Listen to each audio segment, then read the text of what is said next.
Différents cas de monohybridisme. Le premier cas, lorsqu'on croise P1 avec P2, on obtient une génération F1 homogène. Vérification de la première loi de Mendel, et on voit que F1 ressemble à l'un des deux parents, donc il y a une dominance absolue.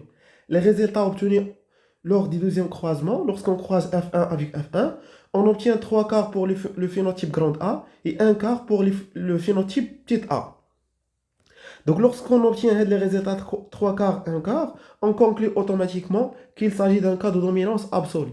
Le deuxième cas, P1 avec P2, par exemple, P1 des fleurs rouges avec des fleurs blanches, on obtient en F1 des fleurs roses, RB, rouges et blanches, ou bien des fleurs qui présentent des taches rouges et des taches blanches.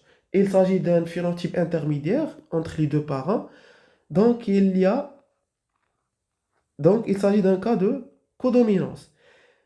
Les résultats obtenus en F2, lorsqu'on croise F1 avec F1, on obtient 2 quarts pour le phénotype intermédiaire, pour les fleurs roses, 1 quart pour les fleurs blanches et 1 quart pour les fleurs rouges.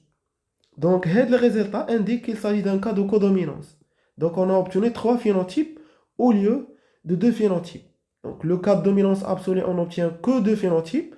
En cas de codominance, on obtient 3 phénotypes avec la présence d'un phénotype intermédiaire. Troisième cas, donc lorsqu'on obtient les résultats 2 tiers, 1 tiers au lieu de 3 quarts, 1 quart, on conclut directement qu'il s'agit d'un cas de gène létal. Le dernier cas, le gène lié au sexe, donc on a le premier croisement femelle avec des yeux rouges, mâle avec des yeux blancs.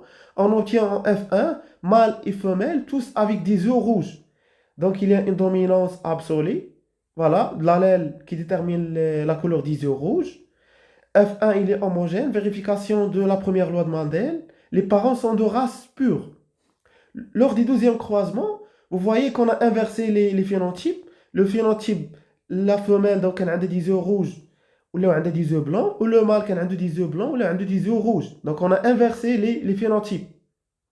صفة ديال الذكور عطيناها الإناث وديال الإناث عطيناها الذكور. Il s'agit d'un croisement inverse.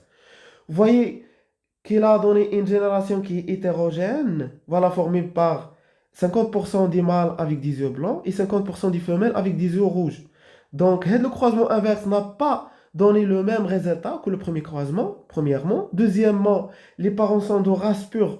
Selon la première loi de Mendel, normalement, nous devons avoir une génération qui est homogène. Or, on a obtenu une génération qui est hétérogène. Donc, c'est une exception à la première loi de Mendel. Et on voit bien que vous voyez que les mâles héritent le phénotype de leur mère et les femelles héritent le phénotype de leur père. Donc, هنايا كنستنتجوا بأننا on est dans le cas d'un gène lié au sexe. Merci.